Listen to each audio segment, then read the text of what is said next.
It's dark, everything's freezing. We're in the Temple of Decline. Just had war with some giant snow bears that tried to kill us. But that's probably not all that is in this God-forsaken, cold, ice-cold place. There are some guardians, frozen though. Was that the Beast of Winter? These constructs have been picked clean. A sweet-smelling liquid drips from their open wounds. Hey there.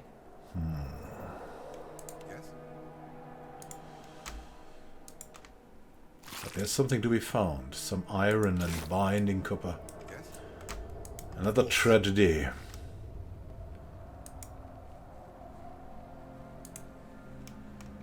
There's nothing much to find here.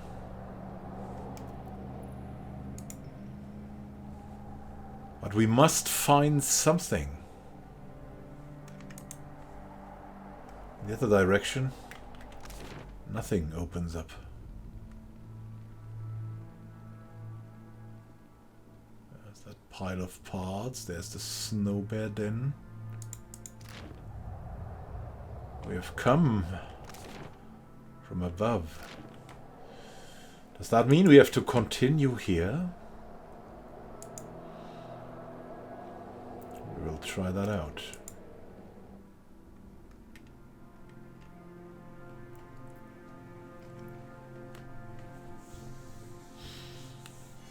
Will we find the Beast of... Ooh. Well, there's a trap. Right here. I got this. I got this. Careful, careful.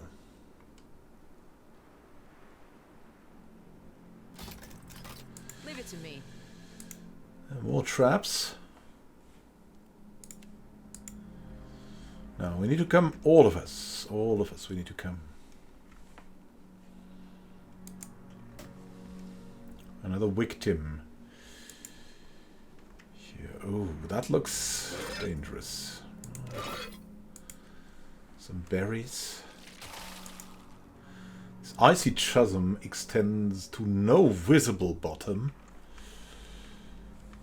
The bottomless pit. We could go in there to the eastern cavern, but we have been to the eastern cavern. We will enter this strange cave, the central cavern. Whatever expects us there. Will we find the priest of the Temple of Decline? Whom will we find?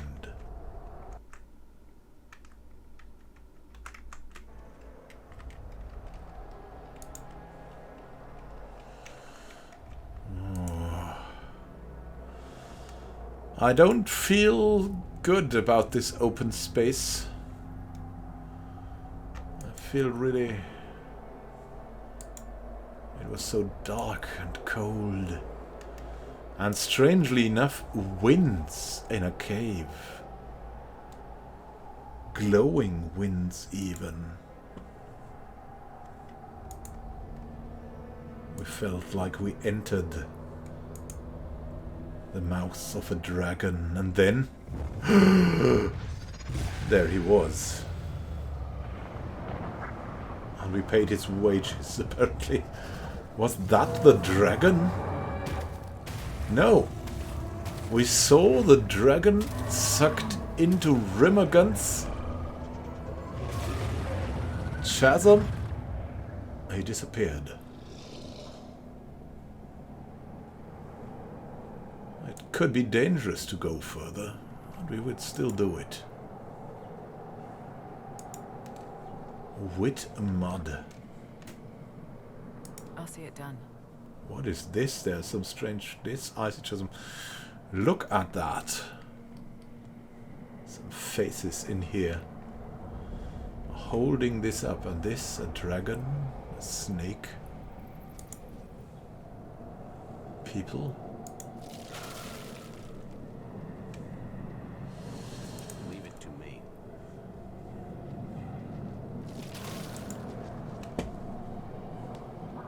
Their money is still there, even when their souls have went away. Will we meet the dragon in Rimmergun's heart? Wit mud.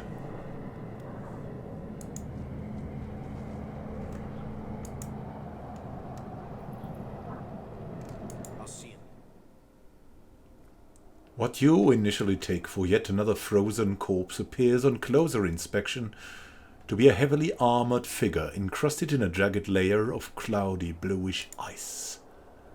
The warrior's upraised hand seems to be reaching out towards something, the fingers splayed wide and grasping. We'll examine it. Can we see here? Two of the fingers have been broken from the hand. Based on the hard, sharp edges of what's left, it seems this occurred after the figure froze over. The angle of the joints indicate that the warrior once gripped something tightly, something since removed. Deep scratches in the wrists suggest that someone clawed at the figure long after it froze over, perhaps to remove the absent object. We'll examine the armor.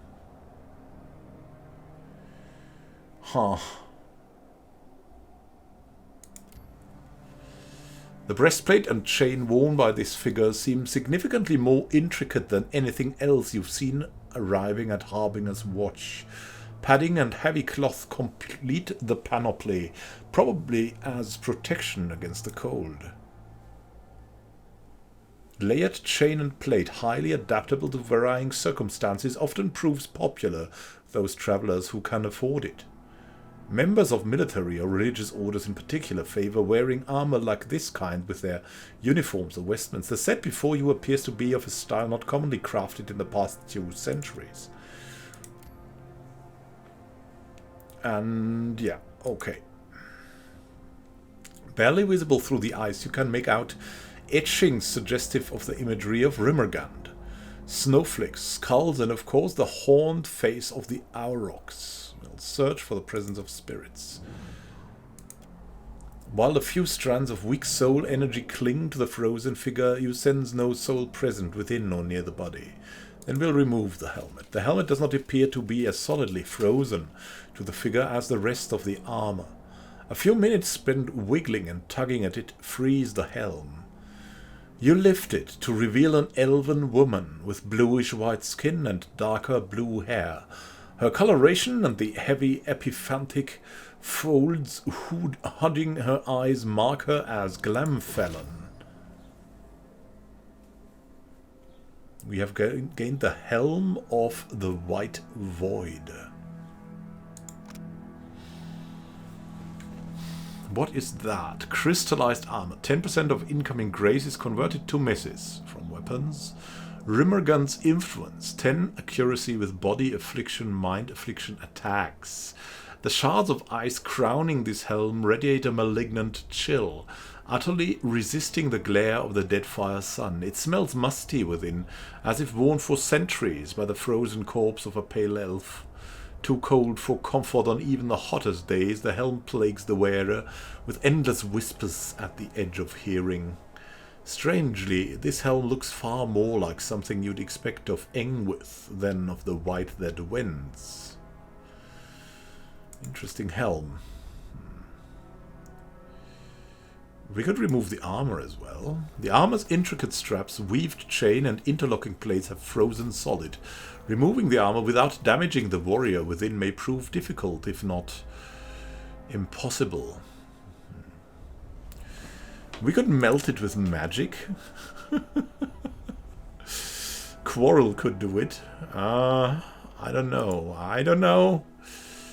We could unfasten the straps first. Is that something we could... Maybe. Despite hours of careful effort, the armor straps and buckles do not yield to the clumsy fingers pulling at them. Okay. We could pull it free. That would destroy her. We could maybe... use a hammer and chisel. And that would destroy her as well. Now, let's try the fire. from Quoril. Sunbeam we have here, and we have here. Very strong ones. like a meteor shower. Let's try the Sunbeam. Quoril Yogsword summons forth a blast of flame. Steam billows outward as the ice melts away from the corpse. After a moment, flickering orange light and cracking sounds emerge from within the cloud as the corpse's clothes ignite. The shard remains sacked to the floor, rapidly cooling as the magical flame runs its course. You gather the miraculously unharmed armor from the remains. The Guardian's Plate. 12 armor, crush 8, burn 8. Initiative 55%. What? Okay, that's long. Grants spread chaos. 3 armor rating. It's superb. The Guardian's Plate. Though likely 1,000 years have passed since the Glamfelon crafted this armor, it seems impeccably cared for. At least until it spent 4 centuries frozen to a corpse.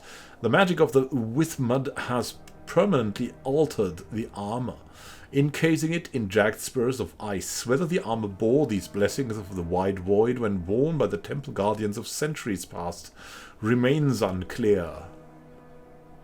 Grants spread chaos. Affects self all 5 all defenses. The weather is infused with Rimmerjan's energy, gaining a bonus to all defenses while afflicted. Spread chaos, 5 defenses. That seems like odd, but okay, I'll take it. That's really not bad. We'll speak a prayer for the elf's soul. You take a few minutes to consign the deceased to the wheel and leave the remains behind. Alright. Let's see if we have... if that is something good, maybe. If that thing, the Reckless Brigandine, 5% action speed in melee, plus when enemies engage, exceptional 2 armor rating. That's already not bad. What do we have here? 7, 20%. 2 armor rating against spells. What have we with him? 0%. Yeah, that's...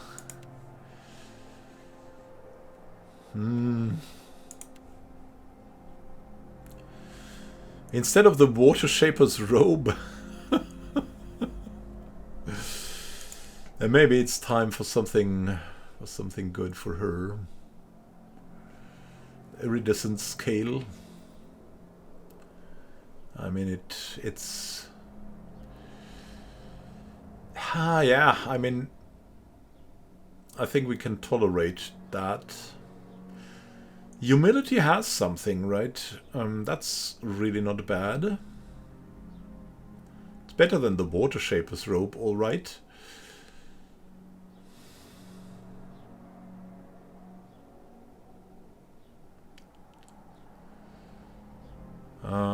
We have the Nomad's Brigandine, Lone Vanguard.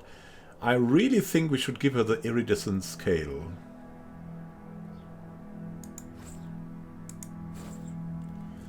Just to resist some elements. We have the Desgraza Breastplate. Minus 5% damage taken. Yeah. Not that great. What kind of things do we have here? 20%. Yeah, I think that's... Spread Chaos is really good, but...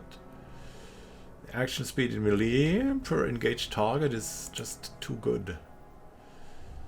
Do we have here Skarn's Resentment? What is that? When the wearer becomes bloodied, aura reduces the healing of nearby enemies. Yeah, that's kind of good, but also kind of not good. Initiative 0%. Yeah, that's pretty good, but maybe we could make him... Yeah... Maybe we could give that thing to him. I mean, it's something, right? It's something. Well, let's see. The Guardian's Plate. Why not? Why not? And he's also a pale elf, so That would fit him. If the flesh mender here, yeah, that's totally perfect for her. There's that. Now, where's the helmet? The helmet of the White Void. The shards of ice crowning this helm radiate a malignant chill, utterly resisting the glare of the Deadfire sun. It smells musty within, as if worn for centuries. Yeah. Body and mind affliction. Raises to misses. Yeah, but we have 2 intellect and power levels. For poison keyword and melee weapon attacks from stealth inflict raw damage. 2 intellect is just a very good, right? We have 1 intellect from this already, so the 2 intellect isn't... And we have not much poison, so... I think we should maybe give her the helm. What kind of helm has he? Yeah, that's good. Woodika's wisdom. Yeah, here we go. You'll gain that helmet. And we have... I don't want that. We have now the Mask of the Grotto Deep.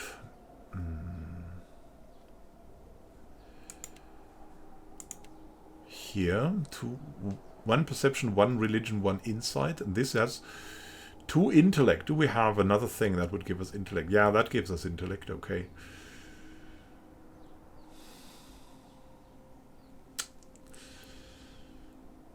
What is that thing?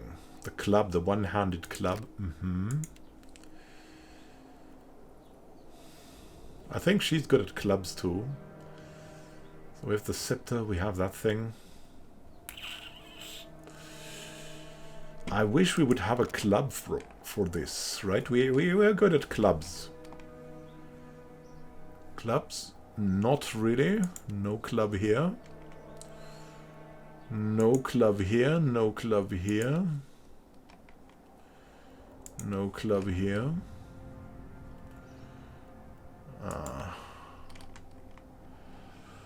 Yeah, we had reskill, so we made this not anymore clubby.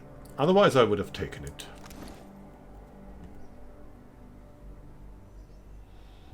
Oh look, we have Fjord. Yeah, Fjord is also a nice one. Ooh, what impressive weaponry we have assembled here.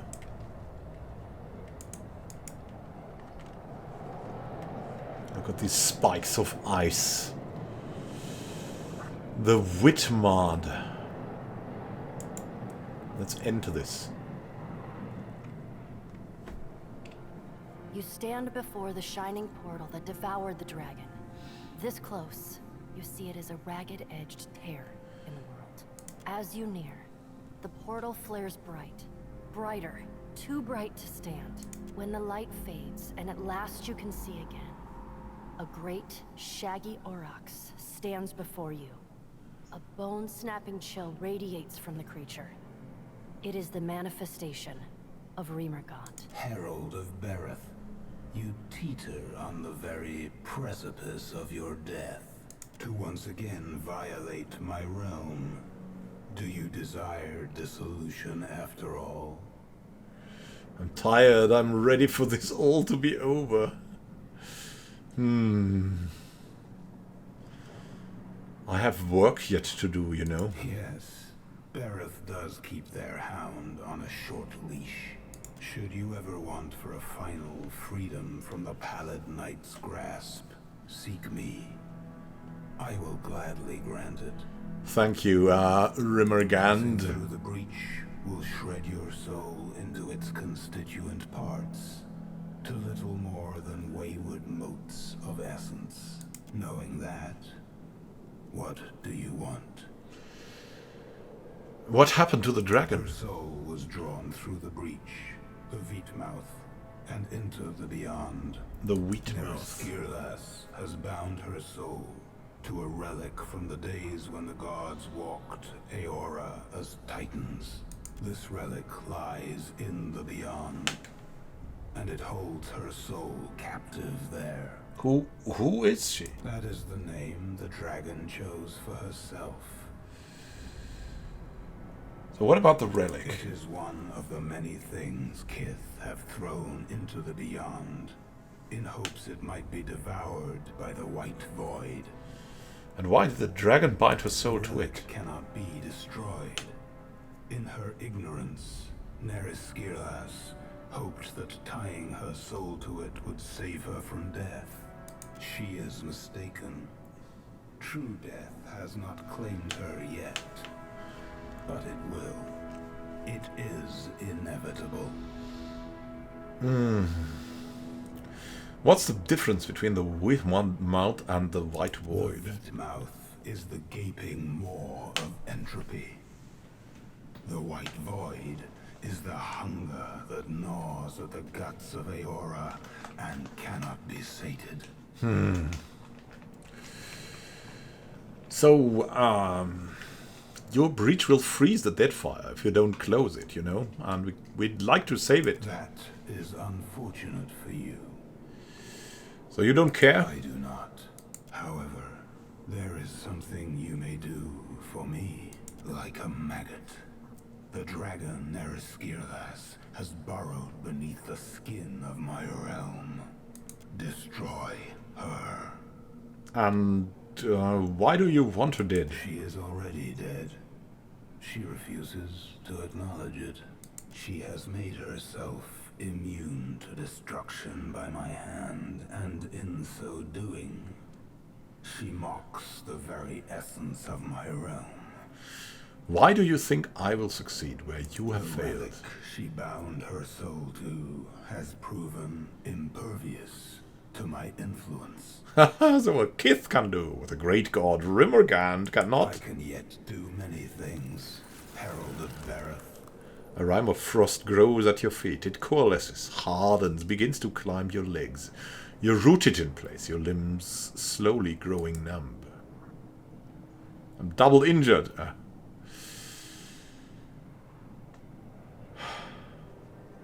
You don't scare me, come on. The ice climbs your waist. It squeezes tight around your chest. Every breath you take is shallower than the last. Spots dance before your eyes. How come we hate the gods? Ice climbs to cover your mouth, your head. When you are completely encased in ice, it begins to climb down your throat. The cold burns in your belly. As your companions look on in horror, Rimmergand freezes you from the inside out. Whoops. Oh, God. Okay. That seems like a bad end. Ah, thankfully we have insane powers, right? Thankfully. Imagine doing that on an Iron Man run.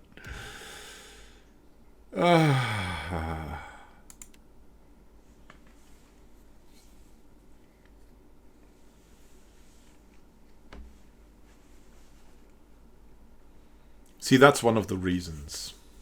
It's just sometimes so tempting. It's so incredibly tempting. Thank you for watching and happy gaming to you. We'll continue this in the conversation with the god in the next episode. When I have rearranged the atoms again and everything. Have a great time until then and happy gaming. This is Immanuel Khan signing out. See you soon and happy gaming.